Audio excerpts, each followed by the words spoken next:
here we are. Beautiful day, Lipo Karawaci, one more time. We are at Max Coffee. They have still not given us a sponsorship, and I would like the owner to recognize we keep doing Max Coffee. So, you know, just this is a popular show. So we did our workout. These guys are feeling great, but now we get to talk. These guys, David and X, they have lived life a little bit further than most of you that are watching this. Your wife, you have a child and one on the way, right? And she's right over here. So, you know, that's another step. And you've got 3 kids. 3. All right, so these guys, they have some experience here with life. What I want to do is I want you to introduce yourselves, what you do in the community, because this Coffee with Coach is we're actually engaging the community. So we usually talk to our athletes, we talk to alumni, but now we're engaging with the community. It's a special day because this is a coffee with coaches. Because you are coach, you know, at Upeha we've been friends for a long time before even I went to the States, you know, been teaching basketball and sports in general. Xaverius is a basketball player, an athlete. So, you know, when you look at a workout and I didn't make it, it's because I am not an athlete. The coach and the athlete, you know, so they're showing off the things they do. But then you show us the money. So X now is a businessman, is building a company that's still related to sports, related to basketball right now. And so I'm going to have him talk more about that. But for myself, I'm an investor. I'm also a coach. I'm a business leadership coach. So I coach CEOs and C-level and helping them to build $1 million company. That's what I do. Me, you know, I was an athlete before. I play at ASPAC in 13 years. And then I play for Pelita Jaya for 2 years. Now I just retired. I wanna build a website, app for basketball. Jadi for me, my vision is I just wanna give the equal opportunity for Indonesia. That mean like apa ya? Kayak di Indonesia itu banyak banget orang yang di luar Jawa, terutama yang di luar Pulau Jawa itu mereka nggak punya akses. Kayak mereka nggak punya tempat, mereka mau belajar kemana. Padahal mereka punya passion, mereka punya hasrat, mereka punya keinginan. Nah dari situ saya mau bikin website. Saya yang bikin tentang saya, knowledge tentang apa yang saya ada dari saya pertama kali main basket sampai sekarang. Buat mereka untuk mendapatkan kesempatan yang sama belajar dari saya. Itu sih yang saya mau bikin. Excellent. Let me just jump off something you said. So, to give Indonesian young people access to better coaching, better opportunity.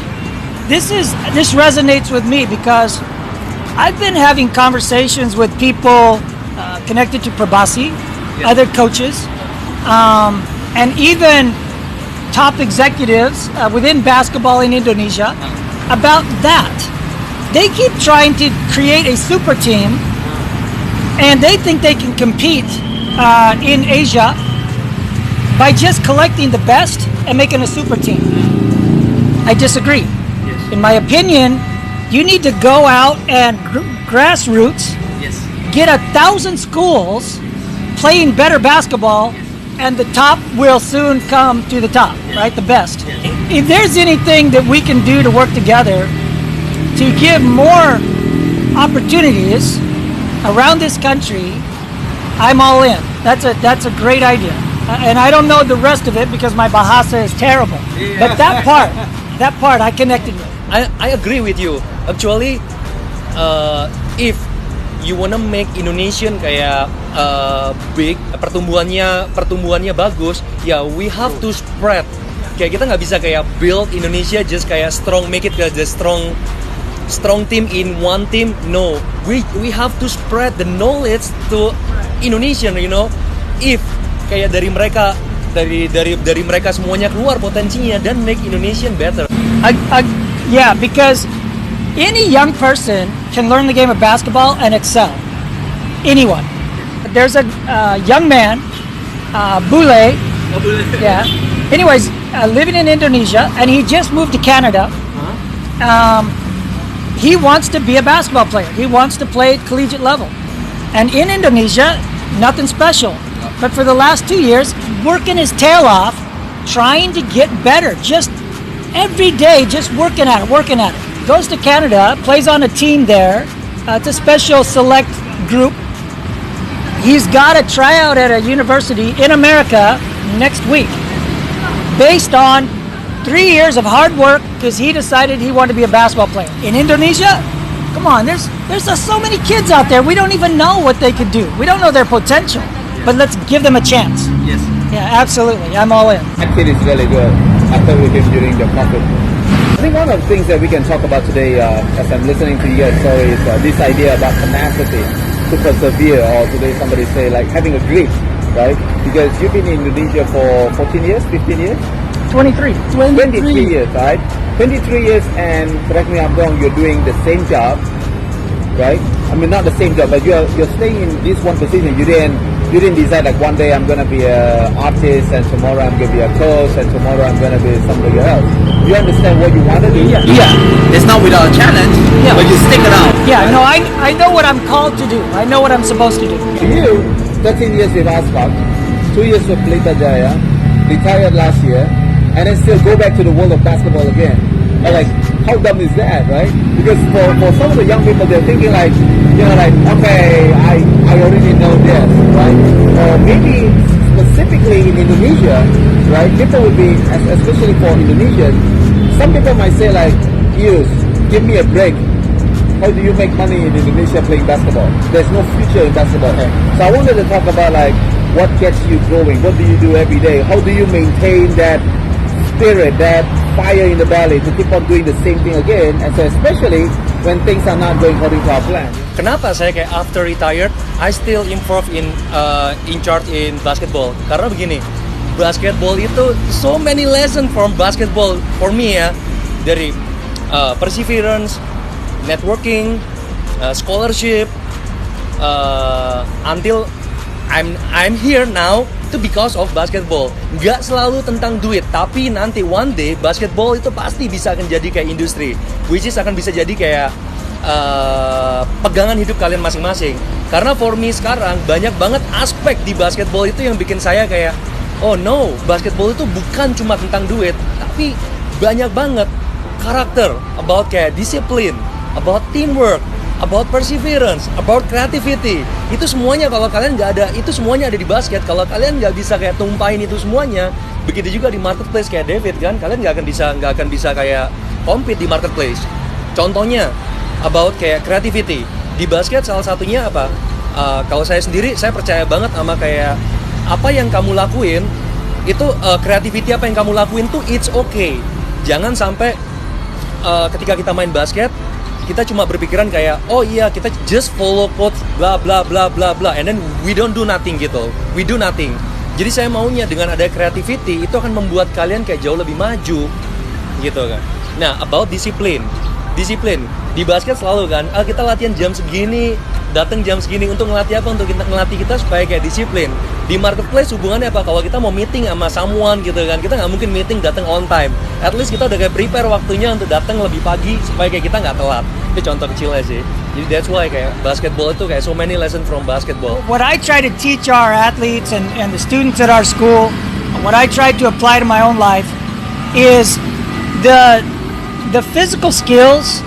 I mean, muscularity, what your body can do. I mean, we're all relatively the same size. In fact, you guys are probably bigger than me. You're taller, better looking. But,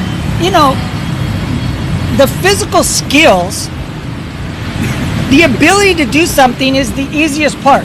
Anybody can go lift weights. Anybody can go run a 5K.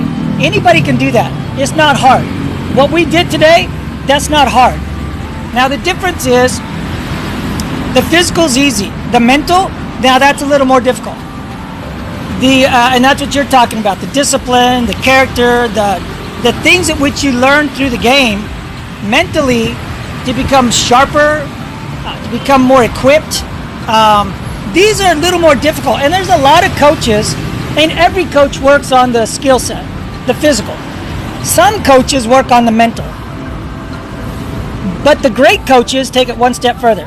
They work on the spirit of the man. They work on the will. When you can touch the will, when you can touch the heart, how I keep going, the question is, how do I keep going in a situation? I have the will. Nobody tells me to work out. Nobody. Nobody's ever told me to work out. Nobody's ever told me to stay in shape. They couldn't care less. But I have the will to do it. Therefore, that workout, yeah, that was not difficult for me because the will. Then the will kicks in, and then I'm going to get it done. I have the mentality because I know the discipline is good for me. And then the physical is the last thing. It's the easiest thing. During this COVID time, we've been making videos. I still want to be an example to my students. We were talking last night. Laura and I did this group meeting. I still want to be there for them. I still want them to say, okay, now that's how you get it done. In all areas of life. So the absolute complete life structure, spiritually, academically, physically, emotionally, socially. So I've never stopped. This COVID didn't slow me down on any of those. All it did is remove students. So we've been working hard to reconnect with people, social. But spiritually, nothing's changed. The king is still the king. My God is the one I serve, and he's the one that I worship. Physically, I haven't slowed down. I'm as strong today as I was 10 years ago. I haven't slowed down. Academically, I'm still working. I still grow and learn, right? And then emotionally, staying focused on what you're supposed to do and not letting fear. The world is full of fear right now, and it's killing people emotionally. I'm just going to sidetrack a little bit. In the Las Vegas school district, Las Vegas, Nevada is not a very big city. In the Las Vegas school district this year, 2020, or last year, 2020, 19 high school kids committed suicide in 1 year. 19 committed suicide. They've never had anything like that ever before. And why are they committing suicide? Because the world is in fear, grasped with fear. The world is depressed, and students have nowhere to go. They have nothing to do. Young men, they have nowhere to put their energy. There's no sports. There's no activity. There's nothing for them because the world is living in fear. What motivates me is telling people the truth of the gospel, telling people the truth of what's going on in society, and then living all out, 100%, to be a living example of what God can do in a life. Let me flip that same question to you, David. What are you doing? How do you see this playing out in your life? Yeah, what you guys say is I'll second that all of it. I think like what Xaverius is saying is that in the business world, we call it cross-pollination. It means that you don't just say like, oh, okay, I got a mango tree. So all I want to know is just the mango tree and the mango tree and the mango tree. Everything to do with mango, I want to know. Anything to do, if it says like, let's plant a rambutan tree. And you go, rambutan, I know nothing about it. Oh, no, I don't know. There is something that can be cross-pollinated from learning how to plant a mango tree to planting a rambutan tree to a durian tree to any type of tree that you can think of. And it also goes through your life.